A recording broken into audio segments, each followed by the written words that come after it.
Hi folks, so on today's episode of Northern Outlier, we're going to be installing a new starter on this quad, following up on last week's episode where we determined that this was the problem on why we were getting that code 12 and why the engine light was flashing. Make sure you like this video, hit subscribe down below if you haven't already, stay tuned and enjoy. So relatively simple to install, exactly the opposite of what we did when we were pulling it out. When we're ready to put this in, there's an O-ring here we're going to lube up with a little bit of engine oil, pull this cap off, this end goes into the gear. Once you get it in far enough, this should line up with the holes for the bolts, get the bolts in, and basically the battery connections, there's one here and one just the ground on here. So what we're going to do first is we're kind of just going to wipe down that area, make sure all the dirt's cleaned out, because you don't want to introduce any dirt into the engine at all or into the case. So we're going to go ahead and do that now, and then we're ready to put this in. We're just going to try to wipe out some of the junk that's in there.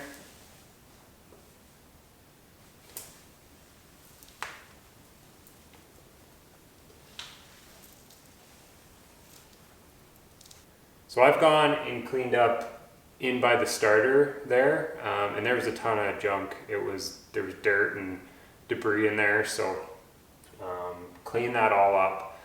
The other thing you want to do too, and I've already gone ahead and done it, but clean the leads on for the battery. So I used a little bit of sandpaper just to get any kind of rust or corrosion off, kind of shine them up.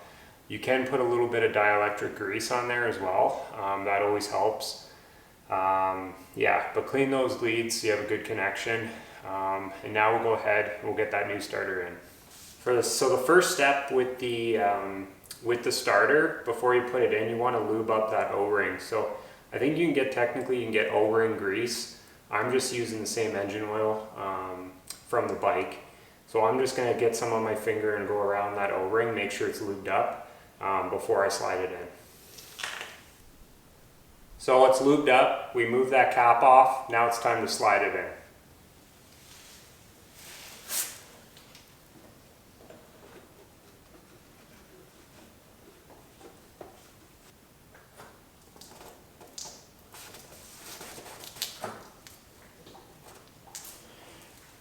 So you should feel it kind of slide right in. You might have to kind of shove on it a little bit. I think you could see there the whole quad was moving. I was pushing on it quite a bit. I'll know when I go to put those bolts in right now, whether it's in place or not. So it's kind of hard to see when you're looking in there. The bolts should line up. If they do, we're good to go.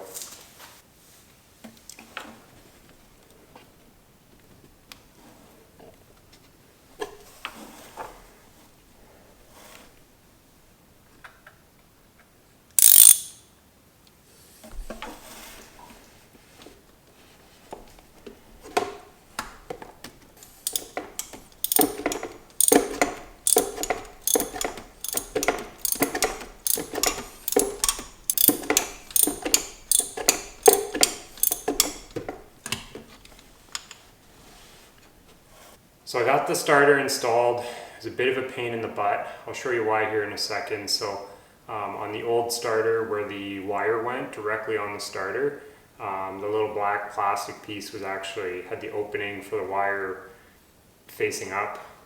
This starter, it was facing down, so the wire coming in, I had to kind of try to get a little bit extra and then bend it to try to fit it in. It wasn't quite right. But it's got contact and the nut's tight, so I'm going to go with it. I'm going to see if it starts. If it works, I'm going to leave it as is. So I'll show you a close up here what I mean. So again, yeah, that black plastic piece was just kind of flipped the wrong way on the new starter, so the wire was, yeah, it was a little bit tricky, but I've got it all reconnected, battery's connected, so now it's just a matter of seeing if it works. Okay, so moment of truth, here we go.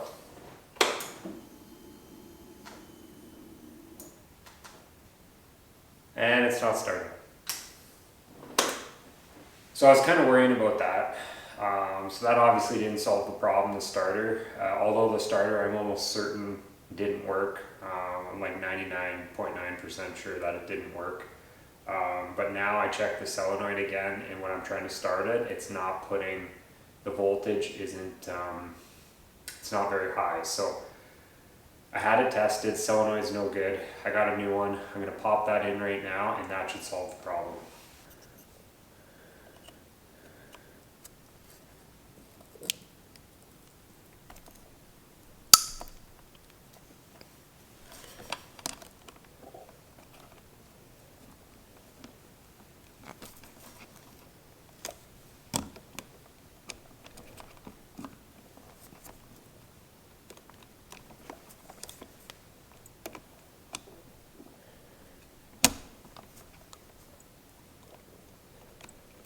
Okay, so we got the new solenoid in, battery's hooked up, starter's hooked up, everything should be good to go. We're gonna try this again, hopefully it starts.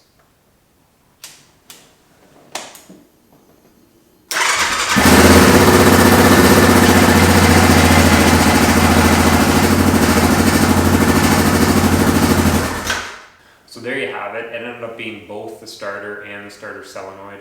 I didn't think the solenoid was pooched, but when I checked it again with the multimeter, it wasn't sending enough voltage through. So now it starts up better than ever. We're good to go. If you have that code 12 and that flashing engine light, it could mean a bunch of different things. You got to do a little bit of problem solving to figure out what it is, but hey, you can save yourself a lot of time and a lot of hassle, a lot of money from having to take it to the shop. So now we're good to go. Well, there you have it, folks. I hope you liked this video. I hope it helped you if you're having the same problem. Make sure you hit that like button down below. Make sure you subscribe if you haven't already. Stay tuned. We'll see you next time. Thank you, guys.